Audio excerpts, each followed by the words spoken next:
Hey guys, this is how you negotiate a job offer. Pay close attention because I paid $10,000 to a consultant to learn this, and I paid for a very expensive master's degree at UCLA, which I'm still paying for right now because I'm still at school.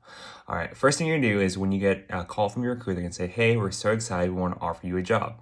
At Google, that's what the recruiter did. They set some time up with me and then they asked me, what are your compensation expectations?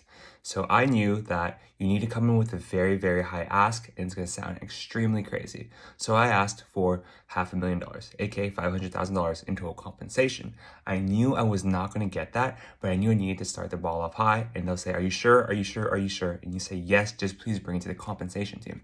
Once you do that, the compensation team will get you an offer that's much lower than they were really asking you. So I got around $250 to be asked, right? So I said, hey, this is not what I want, but I'm very gracious and thankful for this offer. Let me talk to my family and see where we can go. So during that time, I talked to my family and said, hey, this is what I got. I need more money.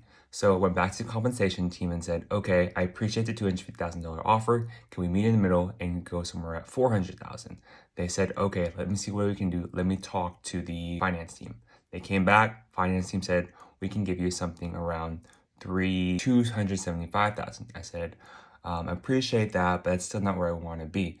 Let me talk to my family and think some more. You're given around 2 or 3 rounds of a negotiation, essentially, where you can like kind of go back and forth with the compensation team. And that's like common courtesy when it comes to negotiation.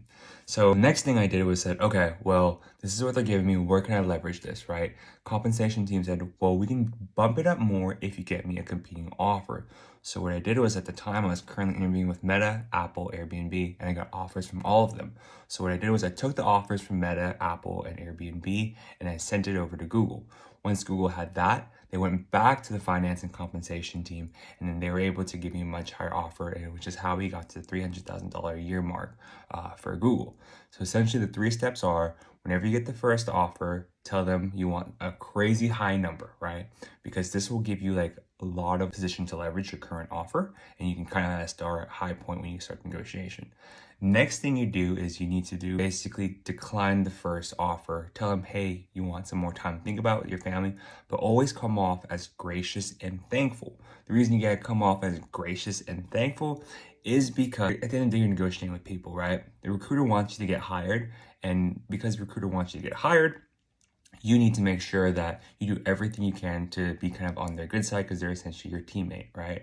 After you kind of get on the good side, get that first offer, you decline it, tell them you want some more time to think, you're going to either ask for more money or come back with a offer from a competing company, right? Like it doesn't even have to be like another FANG company or another big tech company. It just needs to be another company where the offer is higher. And if you get really good at it, you can make those 2 companies bid against each other, right? So I'll do another video on that another day. So essentially you come in with those offers. Once you get the offer from the compensation team, after you kind of provide the competing offers, then you'll be given like an offer that's last and final. And when the recruiting team says this is our last and final offer, they really mean it. This is like our last and final offer, and this is the most they can do. So it's up to you whether or not you want to accept it or decline, right? For me, 300,000 was like more than enough, and I just wanted to accept the offer. So I took the offer, and then after that, they'll give you onboarding documents, and you'll be able to kind of start your new job.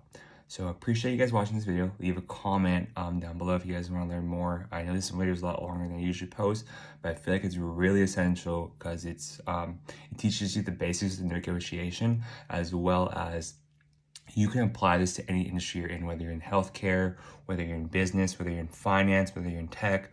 No matter what job you are, this is basically the same kind of go around you're going to be doing when you're negotiating any offer. So yeah, this works in any industry. Please reach out if y'all have any questions, and I hope it just kind of give you guys back more and more. Appreciate you guys, Jello fam.